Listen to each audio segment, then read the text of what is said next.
Bueno, recuerden, hablábamos de este largo proceso evolutivo que permitió pues que a lo largo de 4.500 millones de años evolucionemos a a lo que es la vida en hoy en día. Sí, entonces ya habíamos hablado de Lamarck, de Darwin y de cómo la evolución de la ciencia había permitido que entendamos mejor de dónde provenimos, ¿no es cierto?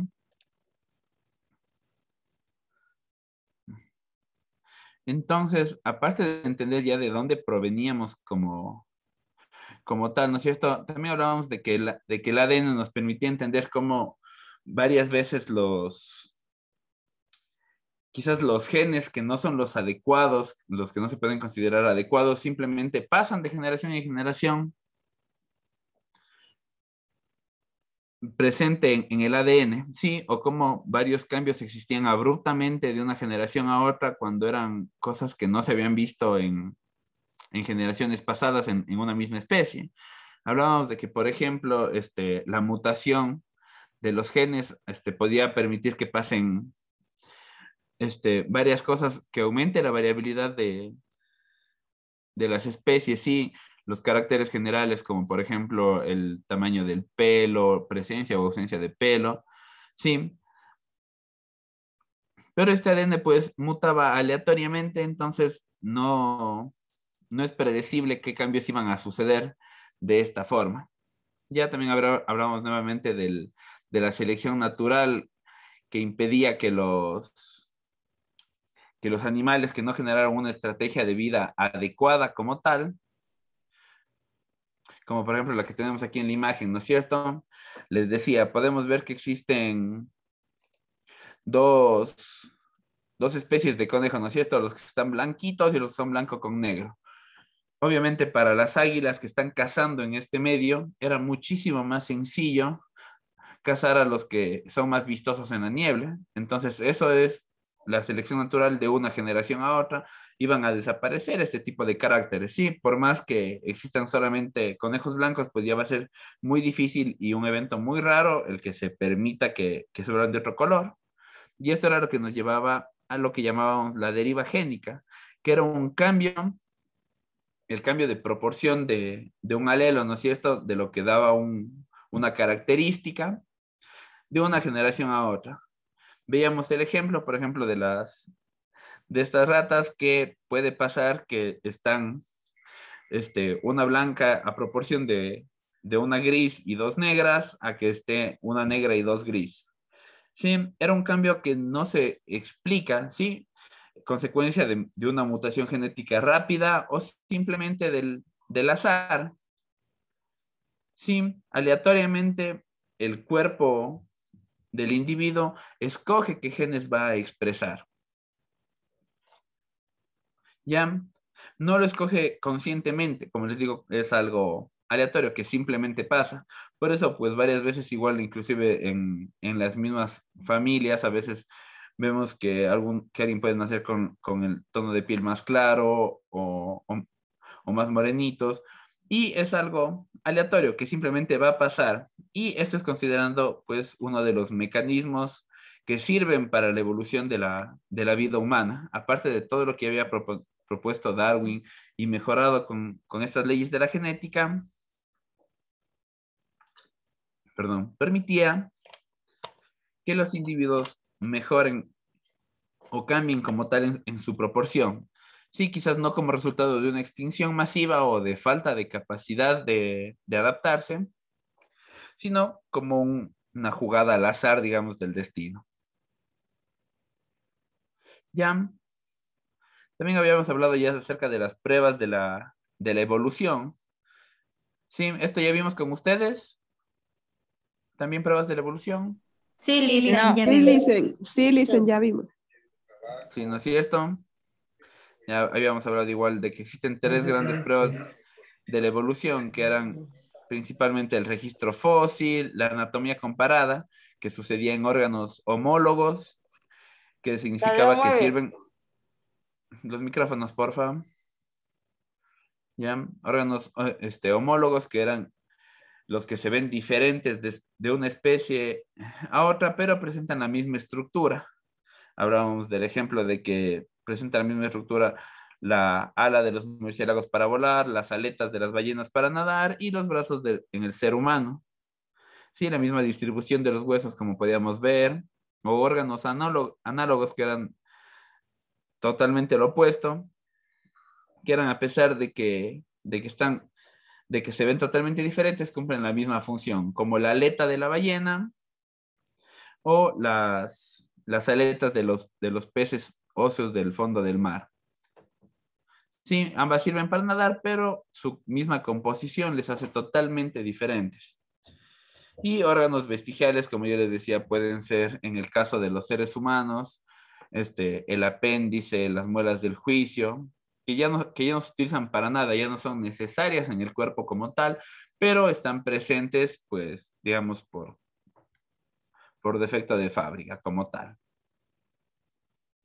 Ya también hablábamos de esto de la embriología comparada, que era que todos las especies, ¿sí? O la mayoría de las especies, se ven conforme más se acercan evolutivamente, digamos, más son de alguna forma primos lejanos, más se va a parecer el desarrollo embrional.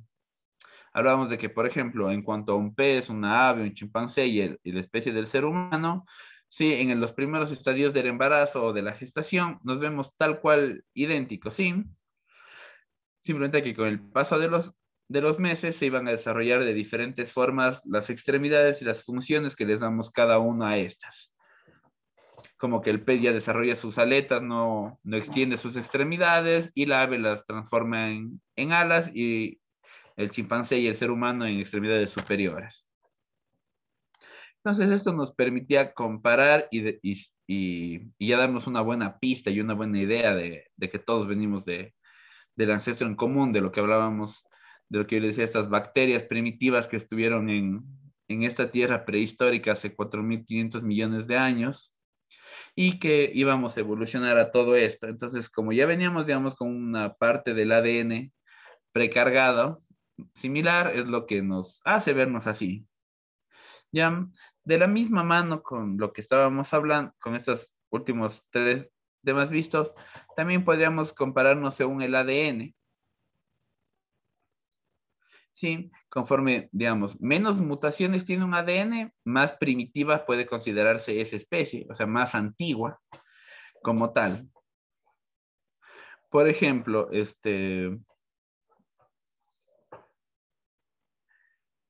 los camellos que vemos aquí los camélidos de aquí de Sudamérica, sí tienen varias mutaciones, como por ejemplo la presencia del pelo largo, que puede ser una, la presencia de, a ver, la espalda plana, las pezuñas con las uñas un poco más largas para resistir el frío, la piel más gruesa. Sí, esas características hacen que, estas mutaciones hacen que se diferencien un poco del ser original del que vinieron. Sí, por ejemplo, nosotros sabemos que todos los que son camélidos y camellos en general en el mundo vienen del mismo. Entonces aquí en Sudamérica las llamas, guanacos, alpacas, sí, son, ¿no es cierto?, primos lejanos de los mismos, de los camellos, porque en un momento dado en la división de los grandes continentes, de los supercontinentes, pues se separaron y quedaron un grupo de individuos del un lado en un continente y otro grupo en el otro lado, en otro continente, que ya estaba separado por una barrera que era el océano, que no les permitía juntarse. Entonces, estos individuos al separarse comenzaron a desarrollar mutaciones como a forma de adaptaciones para poderse evolucionar. ¿Ya?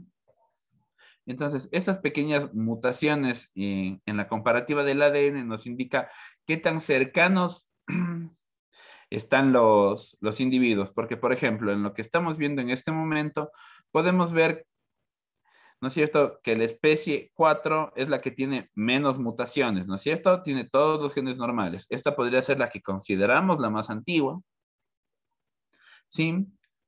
Y la especie 3 ya tiene 3 mutaciones, Sí, la 2,2 y la primera una sola mutación.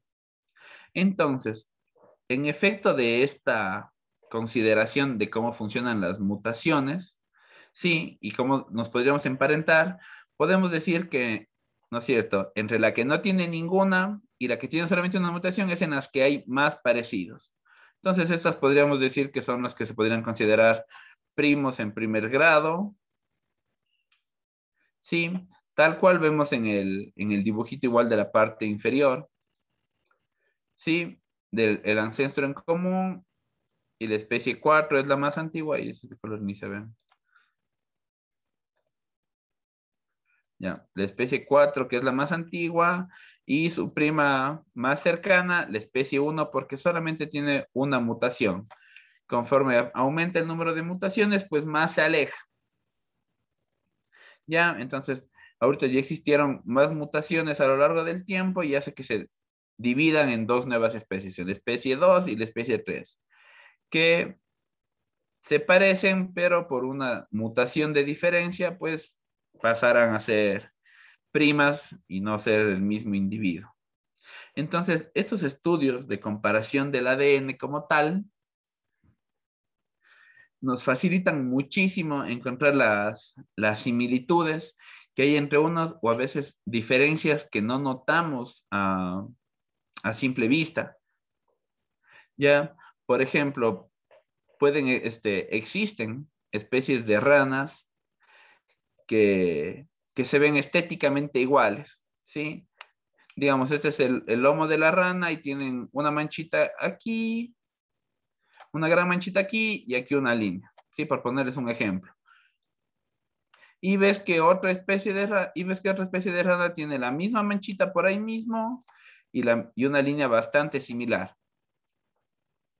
Ya, pero ven que la línea comienza en un punto diferente y tú dices, ah, pero simplemente es cuestión de cómo se pintó la una de la otra.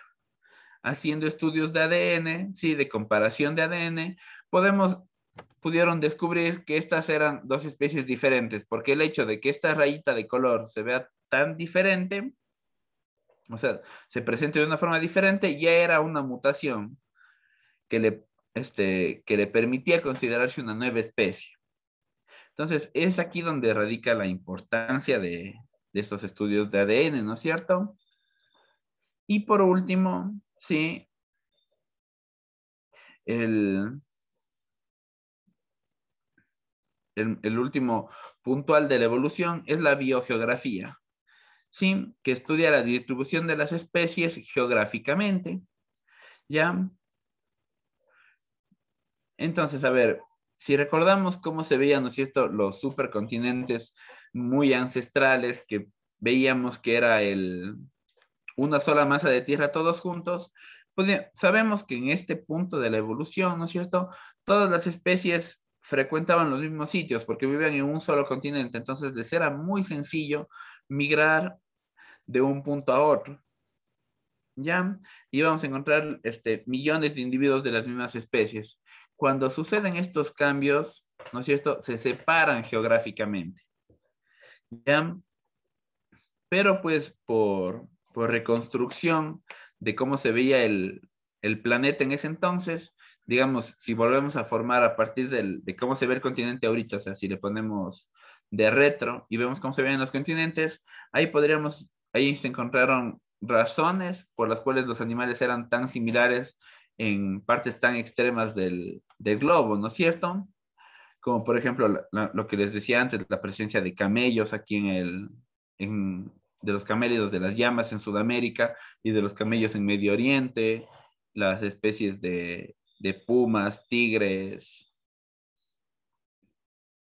hablando de aves, de los tucanes, que hay tanto aquí en el Amazonas como en África. Sí, especies de aves, peces, lo que se les ocurre. Sí, muchas de las veces coinciden en que están muy parecidos a las que hay en otros continentes. Y es porque en un punto de la historia geográficamente estuvieron juntos y es de aquí de donde pudieron brotar estas nuevas especies.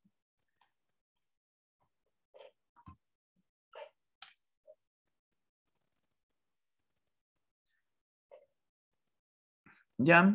Entonces, todo esto de lo que hemos venido hablando es la evolución de cualquier especie, ¿sí? Incluida la especie humana, por estas diferentes estrategias, por estos diferentes métodos para descubrir si en realidad la evolución tiene sentido y qué tan similares somos a otros.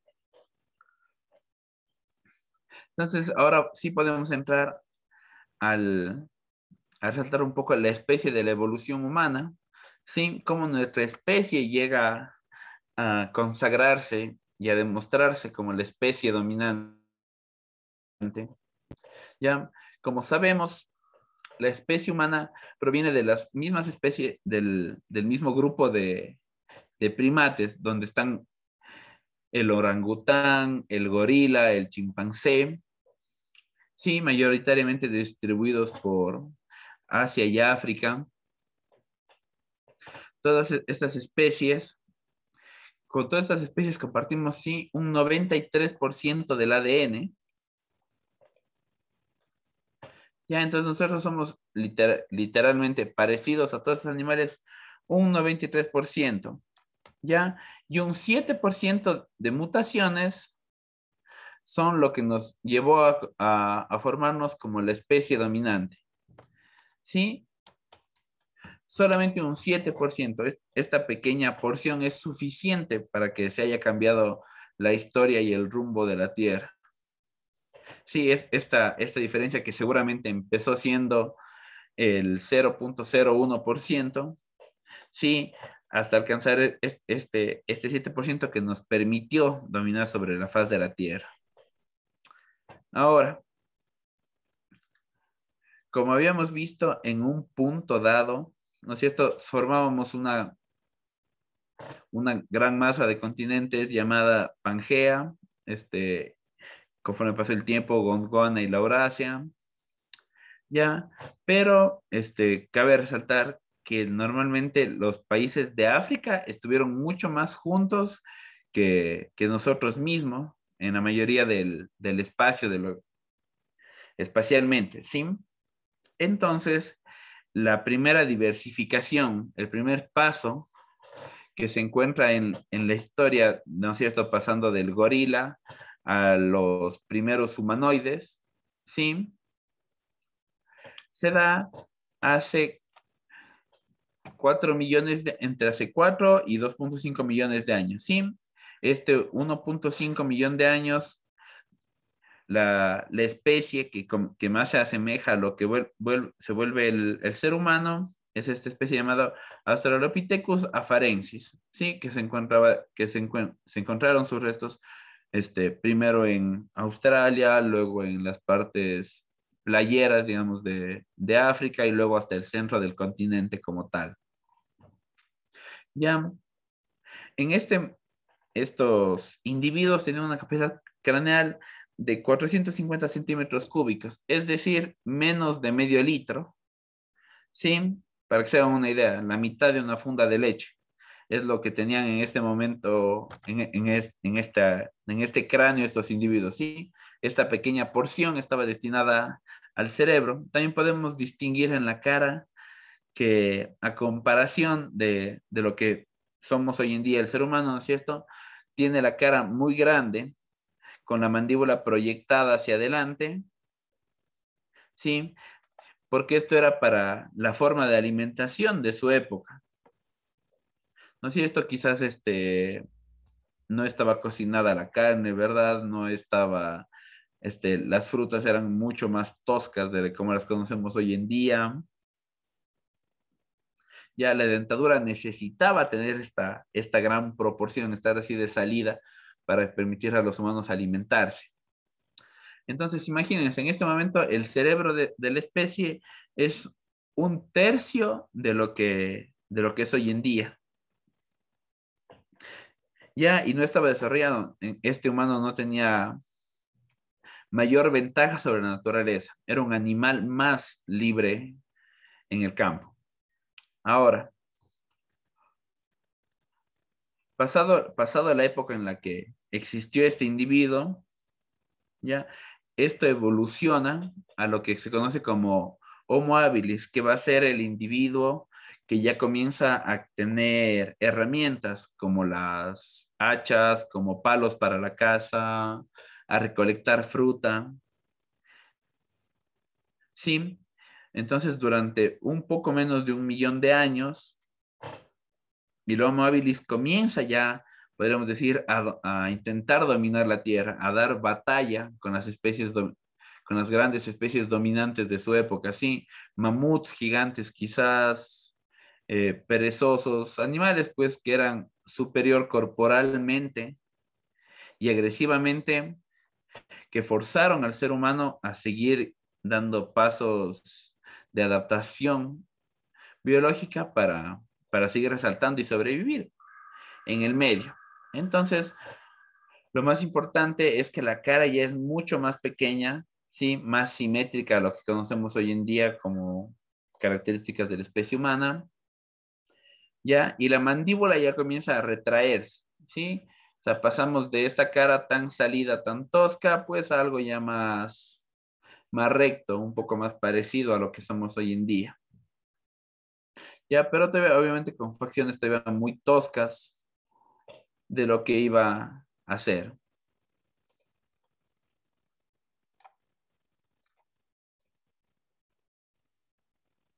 Ya, luego de este Homo habilis, nos pasamos directamente al ancestro que da el paso más importante para embalarnos, sí, para acelerarnos al proceso de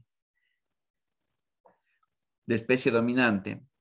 Como vemos, cada paso tomó entre 1 millón de años, un poquito más entre los primeros individuos.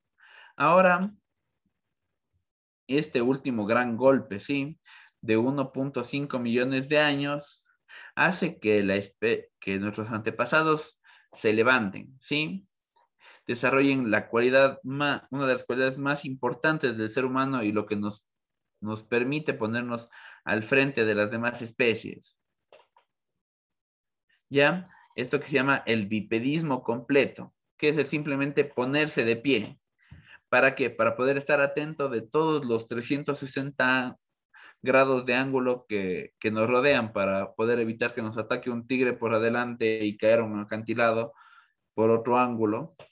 Sí, el estar de pie es el símbolo de dominancia para las demás especies, porque pues ya estando de pie puede cuidarse de todo el ser humano. Entonces, en este momento ya el cerebro del ser humano ya está desarrollado a 2/3 de lo que va a llegar a ser a lo largo de la evolución. Ya, nuevamente por las cualidades que dominan en esta época, ¿sí? En este 1,5 millones de años, comienza a proyectar un poco la frente hacia adelante, ¿sí? Y se desarrolla una protección de los ojos. Ya, ¿qué es lo que vemos normalmente en las caricaturas, en las películas, cuando nos muestran al hombre antiguo? Ya vemos que el hombre, ¿no es cierto?, tiene esas cejas muy prominentes y salidas, ¿ya? Esto estaba no solamente en la piel y en la abundancia del vello corporal, sino en los mismos huesos, que hacen que la cara se proyecte hacia adelante, porque estamos en épocas de glaciación. Hace 300.000, hace 1 millón de años, estábamos todavía en épocas muy glaciares, que era necesario pues que se dé esta adaptación para que los órganos de los sentidos puedan sobrevivir. Ya, entonces al paso de que existe este Homo erectus, este hombre prehistórico que puede ponerse de pie, también existe el Homo antecesor, que es una versión, digamos, quizás un poco mejorada, ¿sí? De lo que es el Homo erectus. También es un hombre que ya está de pie, pero se resalta que este ya tiene una capacidad social como tal, sí, un comportamiento social. Entonces ellos ya comienzan a vivir no solamente, digamos, con su familia aislados, sino a formar aldeas para protección, a formar estructuras jerárquicas, así como que los hombres iban a cazar y las mujeres colectaban fruta y cuidaban a los niños. ¿Ya? Entonces, este hombre ya comienza a dar vestigios de sociabilidad, de hábitos sociales como tales.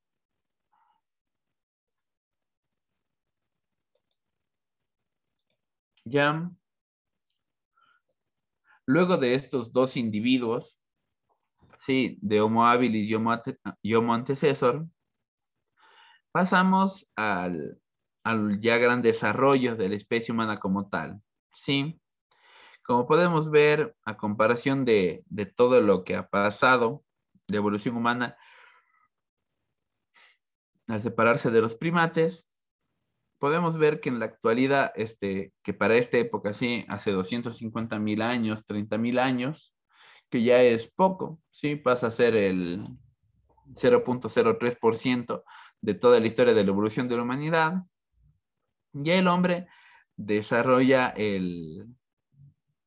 lo que va a ser en la actualidad el promedio, ¿no es cierto?, de la capacidad craneal de 1,5 litros aproximadamente, pero aún a pesar de que ya tiene, digamos, el cerebro más grande como tal, a comparación de sus antepasados, no tiene una corteza cerebral bien desarrollada. ¿Eso qué quiere decir?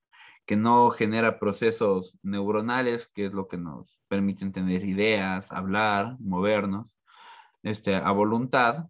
Sí, aún tiene esto un poco anticuado y no desarrolla bien, ¿ya? Pero pues, en estos últimos pasos ya desarrolla como tal la cara y vuelve a reducir ese arco grueso de hueso que se desarrollaba por encima de los ojos para proteger la vista de los individuos. En este momento ya no es necesario. Sí, ya pasamos una época más bien húmeda donde ya no hay esa nieve perpetua que podría causar daño.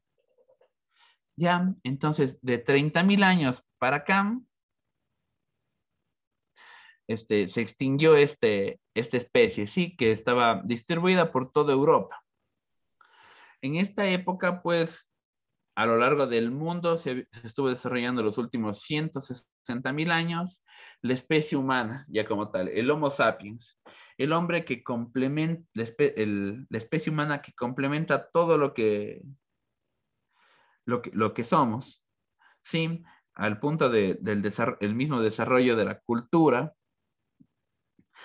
Hace 160.000 años ya éramos prácticamente idénticos a lo que somos en el hoy en día.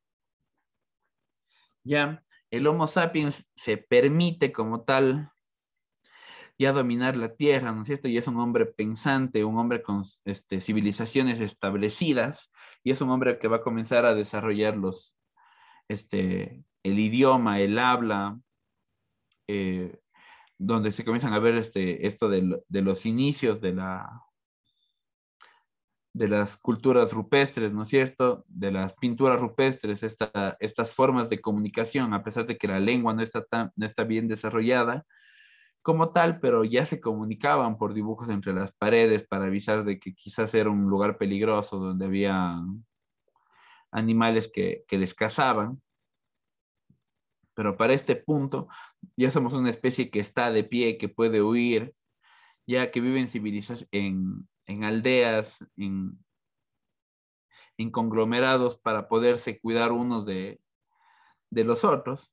Entonces, en realidad, y estos últimos 160.000 años son de perfeccionamiento, ¿sí? De perfeccionamiento de 4,35 millones de años atrás,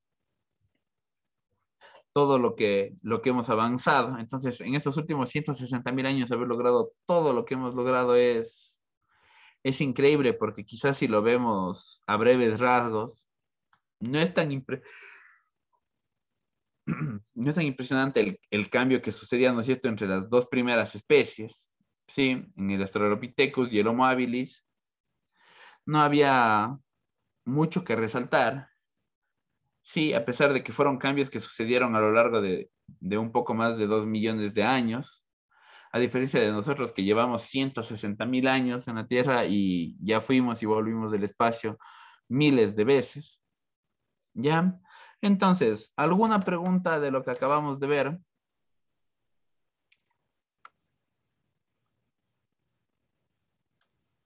No, Lice. ¿Ya? ¿Alguna pregunta, duda, comentario? Sub y baja, fui muy rápido, fui muy lento. Está bien, licenciado. Está bien, Sí, licenciado. se entendió perfectamente, Liz. ¿Ya? Esa es la actitud. Entonces, perfecto, avancemos un temita más.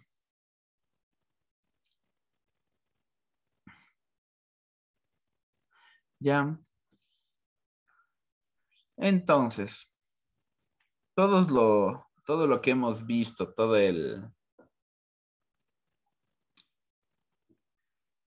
esta evolución, sí, sabemos que no todo se ha conservado, ¿ya? Y más que nada que nos podemos confundir, porque, por ejemplo, la composición química de toda la materia viva es lo mismo a lo largo de los años, ¿sí? Todos los seres vivos estamos constituidos de cadenas de carbón, ¿sí? Del mismo carbón que vemos cuando quemamos madera, ¿ya? O sea, todo lo que se transforma en ceniza es lo que tenemos todos los seres vivos en nuestras células, ¿sí? Somos simplemente cadenas gigantes y ordenadas de diferente forma para estructurarnos como somos, tanto la piel como los órganos, la dentadura, el pelo, todos son cadenas gigantes de carbón que simplemente fueron ordenadas de diferente forma. Si lo ordenan por ponerles un ejemplo, de derecha a izquierda se va a leer una proteína y de izquierda a derecha leerían una grasa, ¿ya? Somos la unión de todo esto. Entonces, los científicos encontraron en esta forma de agregación de las células, pues que iban a ser esta la guía para ayudarnos a identificar la antigüedad de las cosas. Entonces, sabemos que existe el llamado ciclo del agua, ciclo del hidrógeno, ciclo del nitrógeno, ¿sí? Y el ciclo de carbono es lo que llamamos nosotros el ciclo de la vida, porque pues en un punto dado somos carbono vivo y en otro somos carbono inerte que va a ser descompuesto y va a ser recirculado por el medio ambiente, ya sea por los animales descomponedores y el efecto de toda la cadena trófica, ¿no es cierto? Entonces, cuando el carbón está circulando por el medio ambiente, sí, pues tiene que existir obviamente pequeñas alteraciones. A pesar de que sigue siendo carbón libre, el tiempo le desgasta y le marca de cierta forma. ¿Ya? Entonces, cuando está sucediendo el ciclo del carbono, como podemos ver en el gráfico, los neutrones, sí, que vienen cargados en la luz solar, ya. Los neutrones que vienen cargados en la luz solar van a marcar los átomos estables de carbono. ¿Ya? Y va a pasar de ser el carbón que forma las plantas a, con esta marquita que le podemos llamar el carbono 14. Una vez que estos neutrones fragmentan en la superficie de la atmósfera, pues como les digo, van a cambiar este carbón, el carbono normal a este llamado carbono 14. ¿Ya? Que conforme va circulando en el espacio, pues puede aumentar o disminuir su cantidad. Ya, entonces estos pequeños átomos de carbono 14 que fueron impactados, ¿no es cierto?, por los neutrones de la luz solar, van a ser incorporados al ciclo de la vida como tal. Ya, Y a estos carbonos sí se les puede medir la antigüedad. ¿Por qué? Porque conforme pasan los años, este desaparece, o sea, se demora muchísimo en desaparecer y los niveles que encontremos en este, pues nos pueden ayudar a indicar la edad que tienen lo que estamos encontrando. Por ejemplo, ¿no es cierto? Tenemos lo que vendría siendo el proceso de pisos históricos a lo largo del tiempo. Entonces, ¿no es cierto? Vemos en el piso más profundo un esqueleto perteneciente quizás a las especies más antiguas de animales, ¿no es cierto? A un mamut de hace 70.000 años de existencia. Ya vemos en el mamut y vemos que él no contiene carbono 14, ¿sí? Porque esa es la vida media del carbono. Entonces, se demora cerca de 60.000 años en descomponerse en su totalidad. Entonces, nosotros podemos datar hasta 60.000 años de vida simplemente con la presencia o ausencia de este átomo. Ya, en el segundo piso, ¿qué tenemos? Tenemos uno de estos hombres antiguos, podría ser Homo habilis o Homo erectus, sí, que está enterrado en posición fetal y que cuando le sacaron, tomaron pues un pedacito de un hueso y buscaron este átomo, este carbono 14, este carbono que tiene esta marca característica que nos permite localizarle en diferentes puntos, ¿ya? Y se ve la proporción, ¿no es cierto? Entonces, digamos que vemos que tiene un octavo de la muestra del hueso que tomamos del individuo. Vemos que solamente un octavo de esta muestra es carbono 14 y el resto ya es carbón normal. Entonces, pues se hace el cálculo, la regla de 3 y se dice, perfecto. Entonces, si en esta proporción del hueso solamente hay un octavo, pues solamente puede tener máximo 16.704 años. Sí, no es preciso, es una estimación máxima. Puede ser que por una coincidencia del destino se conservó 10.000 años más el carbón 14 en el cuerpo y en vez de tener 16.000 años puede tener 26.000, ¿sí? Esto igual son cosas que no sabemos a cabalidad, pues porque no hemos tenido la oportunidad ni la historia desde el descubrimiento del carbono 14 para saber cuánto tiempo dura exactamente y qué condiciones aceleran o disminuyen su desaparición. ¿Ya? Entonces, por último, en el piso más superficial, ¿no es cierto? Vemos que tenemos un individuo que ya tiene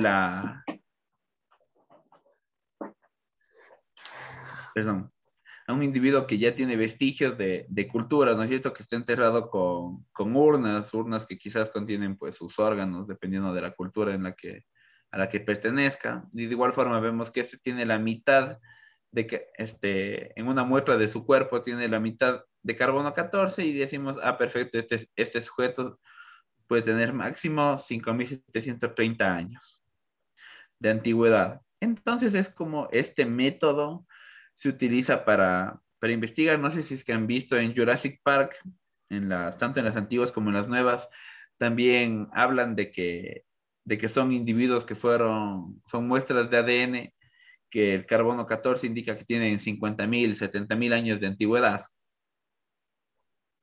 Ya es algo muy utilizado para hablar de culturas en especial. Por ejemplo, hay, ¿cómo se llaman? Culturas ecuatorianas que se les dató su antigüedad en el país, solamente igual basados en el carbono, ya en uno de sus cementerios, podemos decir. Se encontró un cementerio, vieron que era una cultura diferente, le hicieron un estudio de carbono 14 y dijeron, esta cultura puede tener máximo, qué sé yo, 6.000 años. Entonces eso nos ayuda a marcar de todo, o sea, todo tipo de periodos de la antigüedad, inclusive cuando hay un descubrimiento aquí en Ecuador de alguna vasija que contiene algún alimento que ha sido guardado millones de años, pues se sabe solamente según este método, que es, digamos, la forma más confiable que tenemos en la actualidad para catalogar la antigüedad de las cosas. ¿Ya? ¿Qué tal? ¿Quedó claro hasta aquí el tema? Esto del carbono 14. ¿Dudas, preguntas, comentarios?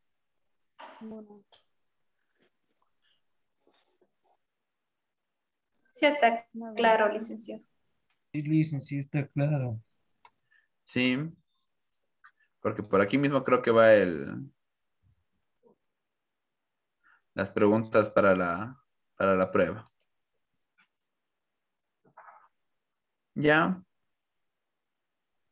Entonces, mis estimados y estimadas, hasta aquí llega la clase del día de hoy, ¿sí? Nos vemos el día de mañana. Que pasen muy bien, tengan una buena noche.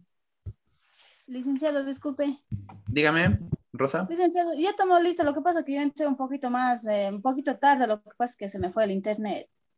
Ya, no se preocupe, Rosa. Ya, licenciado, muchas gracias. Gracias, profe.